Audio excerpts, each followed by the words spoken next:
When someone who has made it something of a life choice to purchase the vehicles which tend to terrify most potential owners, including multiple Maseratis, a Bentley Flying Spur, and no less than a V10 engine Volkswagen Touareg, all of which are known for being cars which are notoriously bad to live with and work on, and yet I have, for the most part, very positive experiences with them, tells you not to buy something, that should say an awful lot. And this video is really going to be disliked by Rolls Royce aficionados because I'm going to go ahead and tell you, don't buy a Silver Shadow. But for those who must buy a Silver Shadow, I'm going to give you the best piece of advice you will ever hear.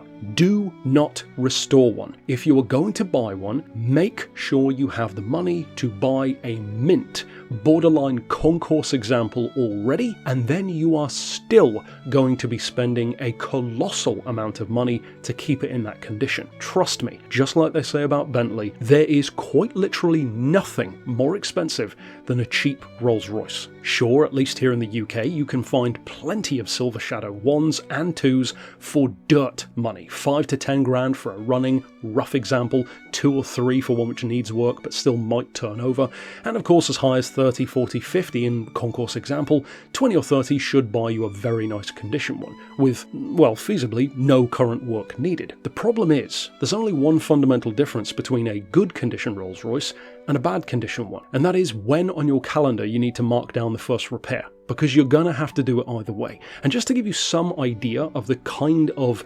experience you're in for, regardless of the condition of the car, the servicing of one of these, if you go to, for example, a Rolls Royce specialist or even a main Rolls Royce location, I would imagine, is astronomical. But even if you put that to one side, let's say you can find a mechanic who's willing to do it for you, some specialist even, maybe an ex-Rolls Royce engineer, whatever the case may be. Let's just say you've got really lucky. That still doesn't change the fact that you're going to come across some of the dumbest, some of the genuinely worst engineering ideas I have ever come across. And not only do I say that as a mechanic by trade, but also as someone who has owned the aforementioned supposedly horrific vehicles in comparison. And here's the key thing, someone who is in a uniquely specific position when it comes to really knowing the truth about how bad a classic Rolls Royce is. With no counter-argument whatsoever, America in the 60s, certainly the 50s, and to be honest, from what I've seen here even in the 70s, were far ahead of Rolls Royce. Why can I say that? Because I own one. I have a Rolls Royce and I have a Lincoln Continental. My Rolls Royce is a 73 Mark I Silver Shadow, my American is a 1968 Lincoln Continental, so essentially the Bentley of America. And of course, although I haven't owned a classic Cadillac yet, I have been around them, I've seen what kind of build quality is involved, I've owned a modern Cadillac, which doesn't really compare on this example because it's more of a Chevy underneath, and of course I've had probably the best rival to a Rolls Royce that I've owned, the classic 1960 Lincoln Premier, which was of course the single biggest, most opulent car in the world when it was sold, and to be honest is the only car that I ever regret getting rid of. In the case of this one though, I picked up my Shadow about 8 months or so ago, around February or March of 2024, and it still hasn't run a single time. So why do I still own it? Why would someone who supposedly has so much negative stuff to say about it still own the car? Why would I be working on it, and why, and here's the real hypocrite's kicker, why would I have put more money by far into this car than any other vehicle I've ever owned or worked on? Bear in mind, it still doesn't drive. I've put around £20,000 into this car already, and that includes, of course, getting the vehicle, getting another donor car, and paying for heavy-duty body-off work, etc, etc, and it still isn't finished. I'm expecting to pay probably around another £5,000, maybe plus £1,000 for all of the wiring to be done as well. So why on earth would someone have a ratty Rolls Royce, such as mine is, an ex-wedding car with only 50,000 miles on the clock, but literally the complete bottom sill of the body is entirely filler, it has a tow hitch on the back, the boot carpet was soaked through with water, it constantly leaks, it has a scorch marking from acid around the battery, or where the battery used to be in the boot. All of the windows, aside from maybe the rear window, had leaks. When you open the driver's door, you could hear it literally sloshing around in the bottom. So why on earth would I have put that kind of money into it? And why on earth would I be telling you not to do it if I'm doing exactly that? Well, some of you who follow the channel, and certainly those of you who are in the members section of the channel, know exactly why I've put that kind of money in. Because it's not a Rolls Royce anymore. Because mine is just the body and the chassis and the interior of a Rolls Royce with absolutely no mechanical connection to one whatsoever. In fact, mine is on top of a Mitsubishi L200 now, which is a far superior vehicle underneath in literally every way. You see, contrary to what many people would like to admit who own a Rolls Royce and vehemently deny anything bad about them, I am in actual fact more qualified to talk about what these cars are actually like, because I've done more work on my Rolls Royce than 99% of owners ever will. I've been in every nook and cranny of this car. I've been in places and changed things about the car that most owners have never even seen, let alone worked on, and I've put more money into it than most owners will in their first year of ownership. That's for damn sure. But still, it begs the question, why do I still have it? Well, because when I picked up the car, my plan was to just basically turn it into a rat rod. I wanted to slam it to the ground on coilovers, straight pipe exhaust, patinaed paint, basically annoy all the Rolls Royce fans, and have kind of like a British equivalent of my Lincoln, that kind of ratty hot rod vibe. I very quickly saw that when you change one thing on a Rolls Royce, you've got to change so many things, because so many systems are dependent on each other or can easily fall out of whack. The kind of stuff which you'd expect on a modern car like a Range Rover or a Bentley, but somehow it's just as bad in 1973. Despite the fact that my Lincoln, which is 5 years older than this, is electronically far simpler. It has its issues, but they're far simpler to track down, despite the fact that it doesn't have any kind of Citroen licensed suspension system which Rolls-Royce is known for. No, my Lincoln just has big old coil springs on the front and big old leaf springs on the back. And it's the most comfortable car you will ever be in. And if you think that's luxurious and comfortable, then check out my even older Lincoln. It's on the channel. I don't own it anymore and I regret getting rid of the car, but it's a 1960, so 13 years older than this Rolls Royce, a Lincoln Premier. That Lincoln puts this Rolls from 13 years later to shame. Auto-dipping headlights, all kinds of clever stuff which it had even in 1950s era technology. This Rolls in comparison has a couple of interesting ideas, like for example it has disc brakes front and rear, which is quite impressive, twin calipers per front brake disc, which is also very cool. But the problem is, when you actually start to live with one of these, if you want to keep it in that original kind of spec, these are some of the things which you're going to have to come across. For example, the bolt pattern on a Rolls Royce and a Bentley equivalent like a T1 at the time is unique to these vehicles, which means you cannot fit the wheels from any other vehicle onto it without a very drastic modification or some kind of wheel spacer to change the bolt pattern. Personally, I don't think I'd trust wheel spacers on a car like this because of the weight involved and the sloppy suspension, but that's each to their own if you want to change the rims. Let's say you want to keep it original though. Well, recently I mentioned of course that the boot has a leak. It turns out that the leak was actually a twofold issue, which one compounds the other. This to me is the kind of stuff which I consider unforgivable about these cars. See, on the one hand, you have a boot which was inexplicably leaking right in the centre, not from the edges, no overflow, no splashing, and there's no hole in the boot, there's no corrosion going through it, so how on earth could the centre of the boot have a puddle in it? How could the entire carpet be soaking through? Well, simply put, because of two things. Number one, the rubber around the edge, of course, degrades over time. Doesn't seem like that much of an issue. Until I looked up on Flying Spares, which of course is the easiest way to find Rolls-Royce stuff, new and used here in the UK. How much do you think a new boot rubber would be? One which is still feasibly produced to this day because of the demand. Maybe £50? 80? Perhaps 150?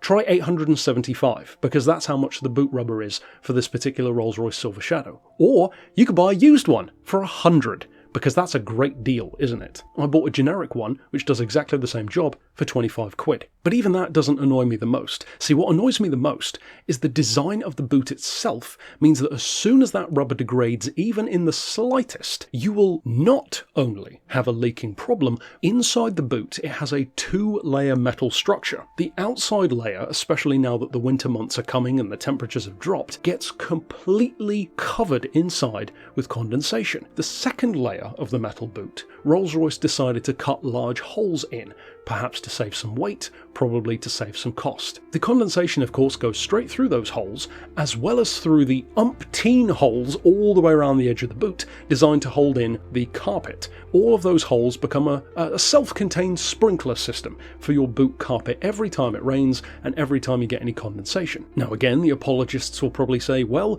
that's your fault for having your Rolls Royce out in the rain, that's your fault for not having a car cover, that's your fault for not having a garage, that's your fault for blah blah blah. The reality is these cars are designed to be driven, and for the price that they charge back in the day, and certainly for the prices that they sometimes still command to this day, you both can and should expect, demand and want more quality than that. That is the exact same issue I had with my Bentley Flying Spur, except that was on a 2005 car and they're still having the same kind of problems. In the case of the Bentley, it's the front window. The scuttle vent in front of the windscreen, of course, has waterways where it's designed to run out the bottom. The problem is any kind of debris that builds up inside there, which of course you can't see, and it's an easy job to just forget to do, especially if you've just bought the car, well, the water fills up, it goes back through the dashboard under the passenger seat, where of course they placed one of the ECUs, which is exactly what happened to mine on an 80,000 mile single owner car with a good history behind it. That's unacceptable. That was a £130,000 car in 2005. That is just not acceptable. All the more so on a supposedly authentic, classic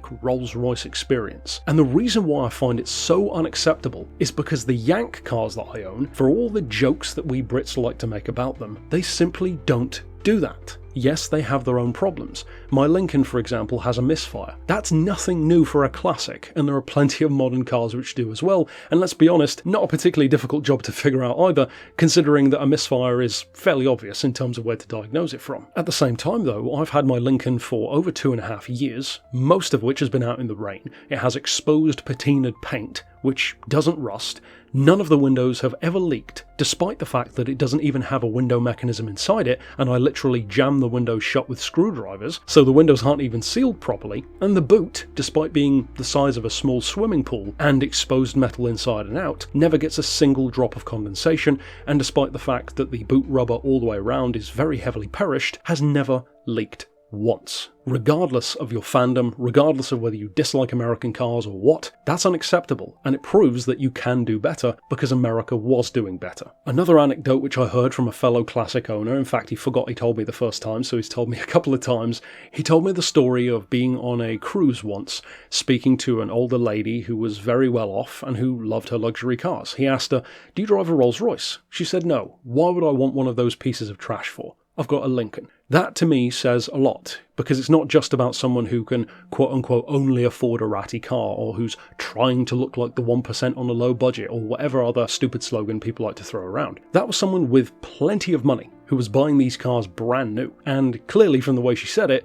you could tell she'd owned one in the past, which is why she didn't want to again. The thing which honestly impresses me the most about Rolls Royce is that they managed to have any kind of reputation at all, given that this is what the cars were like back then. And I've only mentioned 1 or 2 issues. I haven't even yet mentioned how the key snapped off in the lock, which of course they have to recut in the same kind of soft metal again, because it ages at the same rate as the lock, which is also a soft metal, so besides completely changing out the ignition, the locks, all the way around, you just don't really have any other choice other than pouring even more money into changing that. And even for Rolls-Royce fans, there are 2 words which I can say which will immediately send a shiver up your spine if you've ever done any kind of hands-on work with your own Rolls-Royce Silver Shadow. Those 2 words are rat trap. Most people won't know what I'm talking about, but any Rolls-Royce fan, and certainly a Rolls-Royce owner, will know exactly what I'm talking about. See, Rolls-Royce thought they should reinvent the wheel. Well, not so much the wheel, more the brake, because obviously the brake system needed reinventing, in 1973 of all times. And their great idea was to have a brake pedal which, instead of going forward, like a normal brake pedal, actually curves backwards underneath the driver's area into something called the rat trap. I'm going to probably show you on screen a diagram of the brake pedal setup from a Rolls-Royce Silver Shadow. And if it's not the dumbest thing you've ever seen, I'd like to see what is. This car is so badly designed that even beyond all those stupid leaks and condensation problems and ridiculous suspension, etc., etc., that has been the single most awkward, most difficult part of the entire custom build that I've been doing for the past 8 months to get around that issue. Because I was planning to just cut through the floor, take out the pedal box, just like you would in a normal car, and use the Mitsubishi pedals instead. Except I couldn't do that, because when you try and cut the floor out, it's immediately the wheel arch and chassis right behind it. So you just can't do that. So what I've had to do instead is cut through the floor by where the clutch pedal would be in a manual car and reconfigure the entire Mitsubishi pedal upside down, re-weld it sideways to try and form some kind of brake pedal that functions in a safe, practical way. So if it's not already obvious, I would advise you not to buy a Rolls Royce Silver Shadow. There are only 2 exceptions to that rule. If you absolutely must have one of these, you really care about keeping that original charm, that concourse condition, then honestly, save up for as long as it takes, save up beyond what it takes because you're going to need it, and buy yourself one which is already immaculate. And when I say immaculate, I mean check that it's immaculate. Look everywhere. Check the provenance. Get someone else who knows more than you to check it for you.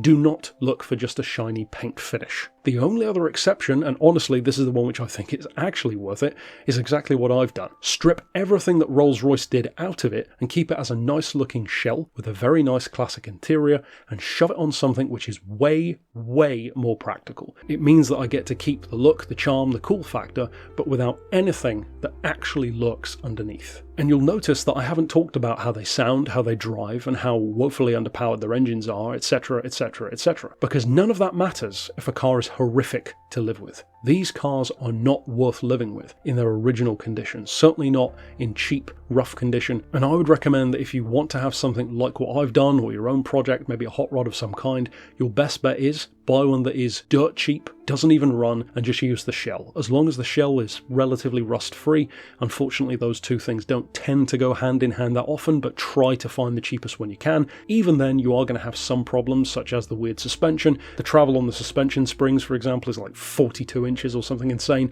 The springs themselves were the first thing that changed my mind on my project, because I was originally, as I said, planning to slam it. Coilovers, basically. Stiffer ride, better through corners, lower down, proper hot rod kind of look. Problem is, there's only one company from what I could find who will even do that, and it costs you about £2,500 per axle without VAT and without fitting. So you're probably talking more like 6 to 7 grand. What I've done with mine is my best case scenario, because on the one hand, yes, I've poured a lot more money into it than I originally planned, but the difference is what I'm getting for that money is a vehicle which now has none of the problems of a Rolls Royce, but all of the advantages underneath of the Mitsubishi, which is a far better vehicle. So now I've got a 5-speed auto with a low ratio box, 4-wheel drive, 2.5 litre turbo diesel. I've got an enormous custom fuel tank in the boot, which is around 160 litres, so this thing could do over 1,000 miles to the tank if I need it to, and I still have the cool Rolls Royce looks, but with off-the-shelf replaceable Mitsubishi parts underneath and very, very few custom pieces. So even if I do need to replace stuff, it's not that hard to find. That's the kind of way that I would recommend using a Rolls,